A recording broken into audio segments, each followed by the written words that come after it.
Well, hello, how are you, my dear little fairies and little gentlemen and the cable bombs? I'm sorry about the mess up earlier. It wasted you a few minutes. I'm extremely sorry. For that, I apologize. So let's get started with the princess and the salt story. Let's see, what does salt have to do in the princess's life? So once upon a time, there was a king, and he had a beautiful castle, and he lived with 3 beautiful daughters. Yes, and he loved them so much you can't imagine. And he looked after them, and he tended to them, and he made sure they were always happy and all their wishes were fulfilled or their needs were fulfilled. So they were very happy set of girls. So one day he called his daughters and asked them, it's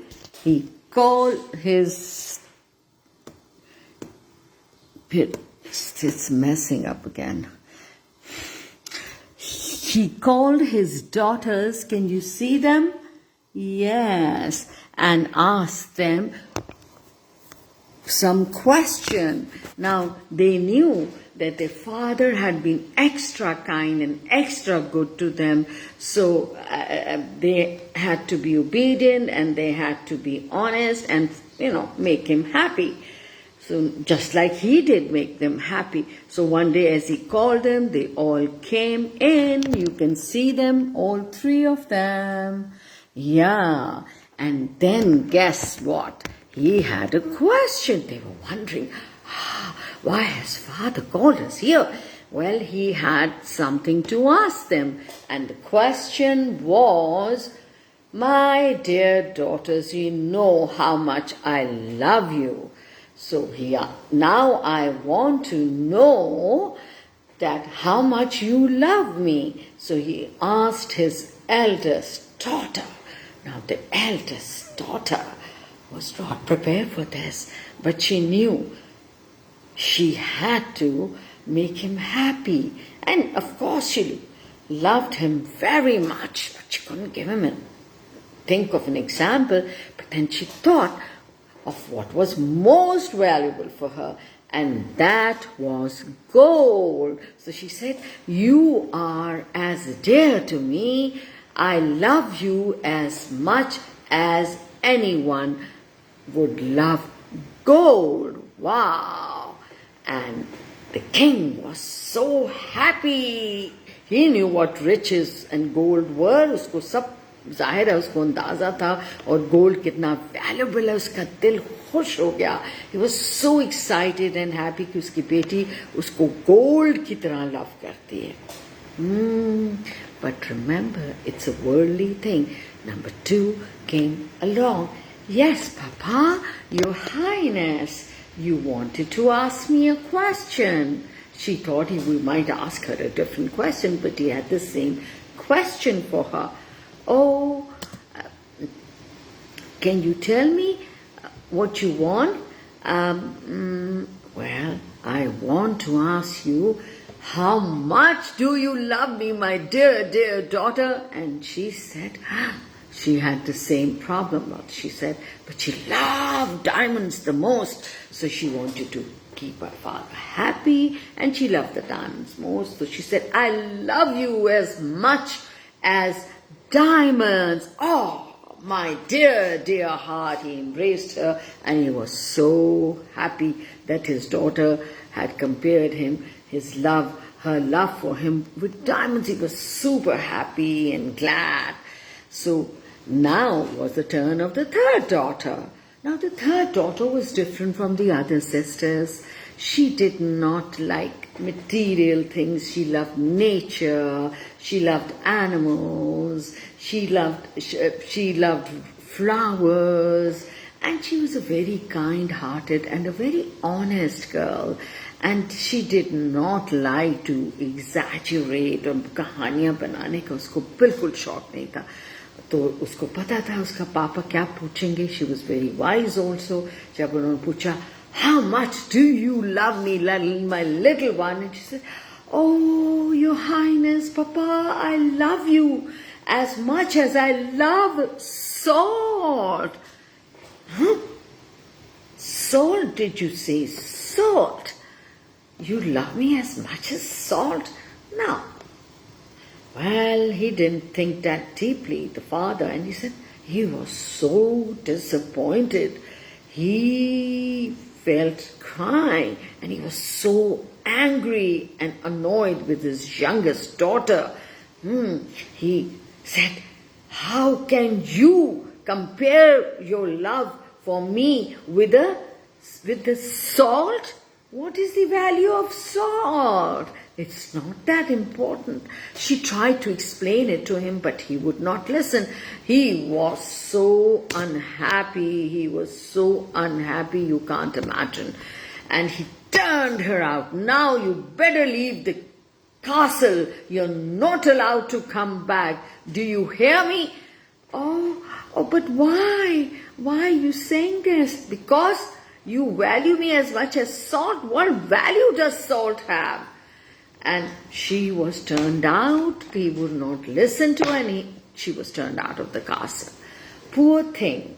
And he did not send anybody with her to take her, for he was so angry at that time. You know, when you're angry and you say something or you do some actions or you make decisions, you're not using your brain. So it's better to wait for your anger to go down, or might as well not get angry. All right. So then he had turned her out, and she was all there alone, walking in the forest, just going along on the countryside. She didn't know where to go. But then suddenly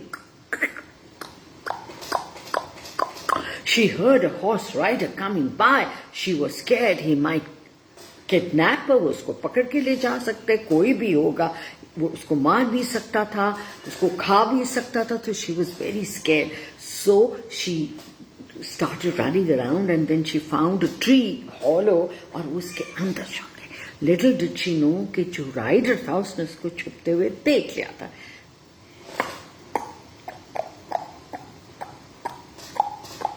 और आहिस्ता आहिस्ता वो horse जो है उसके उस tree के पास आ गया. She was horrified. She didn't know what to do. She was so scared. But now she couldn't hide anywhere. She couldn't run away. And he said, my dear lady, you don't have to be scared. I'm not here with harmful intentions. मैं यहाँ कोई गलत तरीके से आपको मारने या kidnap करने नहीं आया. मैं यहाँ से गुजर रहा था तो मैंने देखा कि आप अकेली हैं. What are you doing all alone in this forest? She said, first you tell me, who are you? He said, well, I am a businessman from the next kingdom. I had gone for hunting and I lost my way, but then I came across these beautiful woods, so I thought I'll stroll around, and then I saw you. And I was surprised, why would a girl, because she was dressed up like a princess, a girl like you would be all alone. I thought maybe you're lost and I can help you. She said, oh, you're so kind. Yes, I'm lost. I'm all alone. And I'm here. I have nowhere to go. Oh, the businessman, the tradesman was surprised. But he didn't say, it didn't look polite to say anything. He said, how can I help you? Can I take you home? Oh, can you? Can you keep me there for some days? He said, of course. She said, wouldn't your parents mind? He said, of course not. They are very kind. Why wouldn't they like to help a young girl like you who's lost and has no home to go to? So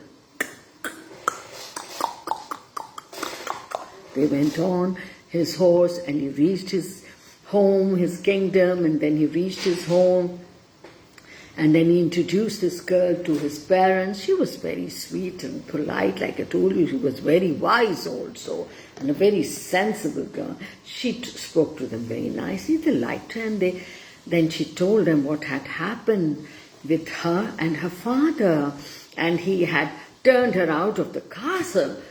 Oh, they were shocked. But then little did they know what to do, because a king is a king. You can't, question him. They said, we should keep you till he cools down and forgets about his anger. She said, fine. So she started living with them. And as days passed by, and the young man who had saved her and this little princess, Serena, she fell in love with him. And the parents were very happy. They married them off, and they lived happily ever after, because they were a very nice set of people. So many years passed by, and she missed her home. She missed her sisters and her father, but she did not have the courage, because she was a very obedient child. Her father told her not to come back, so she didn't. So now she was very happily settled here with a young man, John. And so Serena and John were very happy. But then one day, as John was out hunting with his companions, he came across this gentleman. Now he was dressed up like some king or prince. And lo and behold, it was Serena's father, the king from the next kingdom. And then he took him home, John, and he had recognized and realized this was his father-in-law, ye Serena ke father hai, but he did not show that he recognized him or told him anything. He welcomed him home. Now the king said, now he was used to ordering and getting things done, so without further ado, he said, I am so hungry. Is there any food around? Can I eat something? Now, John said, yes, Your Majesty, I'll see what can be done as soon as possible. His parents were away, so they could not meet the king. Now he ran to the kitchen and he told the whole story to Serena and told her father was... She was speechless. She was so happy. But then she realized, oh my God, what am I going to do? And she realized that she must do something about this.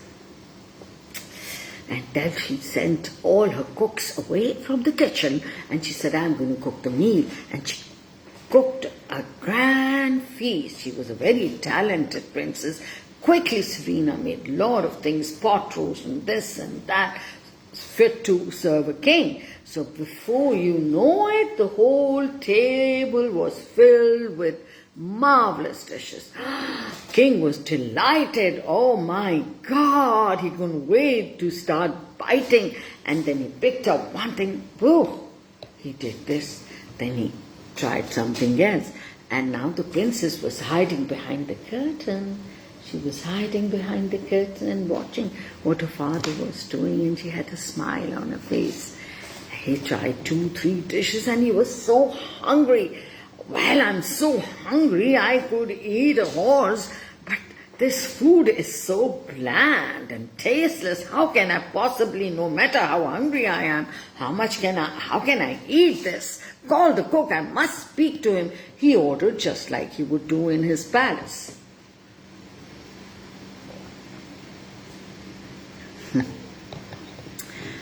John understood what Serena was up to, but he kept quiet and he apologized and he said he'll call the cook.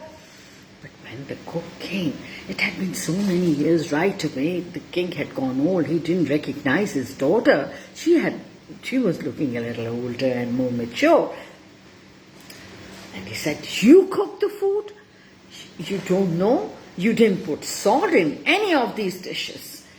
Oh my God, it's not possible to eat all this. Okay, sir, I'll put salt in these dishes. I'm so sorry.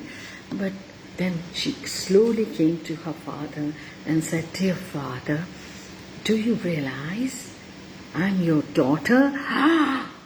The king forgot about his hunger and he was so happy to see Serena. He had missed her so much. He had regretted his decision. He embraced her. They both hugged and she cried. cried. She had missed her father. She had loved her father the most. He had realized that also.